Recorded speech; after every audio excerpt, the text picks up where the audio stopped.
Hi hello అండి. Welcome to my channel ఏషిరస్ cuisine. ఈరోజు నేను చేసే రెసిపీ నూడిల్స్ అండి. అది కూడా ఈపీ నూడిల్స్తో. ఇలా ఒకసారి ట్రై చేయండి. టేస్ట్ చాలా బాగుంటుంది. అది ఎలా తయారు చేయాలో చూపిస్తాను. ఫస్ట్ ఒక ప్యాన్ పెట్టుకొని దానిలో ఈపీ నూడిల్స్ 4 తీసుకున్నానండి. దీన్ని ఉడికించడం కోసం ప్యాన్లో 3 గ్లాసెస్ ఆఫ్ వాటర్ని యాడ్ చేసుకోవాలి.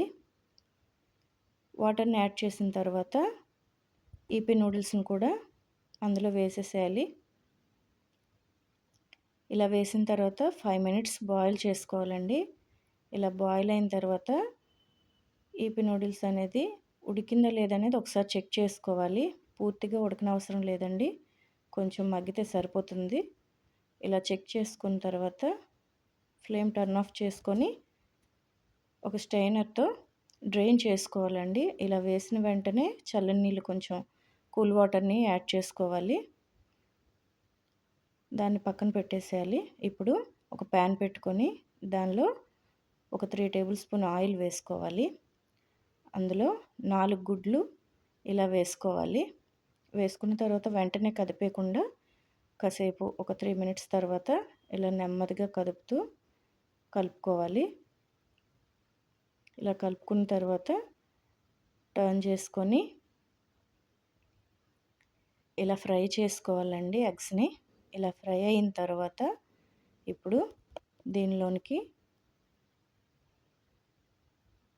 1/2 tablespoon red chilli powder, అలాగే ఈపీ నూడిల్స్ మసాలా 3 టేబుల్ స్పూన్ వేసుకోవాలి.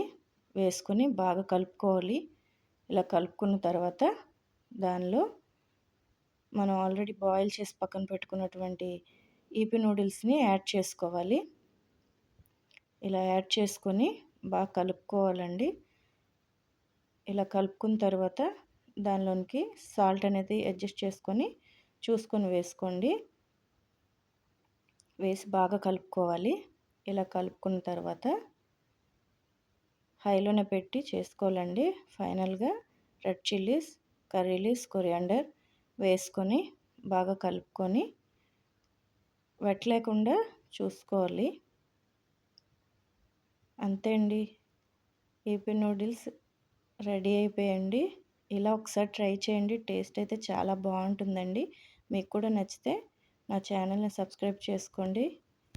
వీడియోని లైక్ చేయండి, షేర్ చేయండి. Thank you for watching.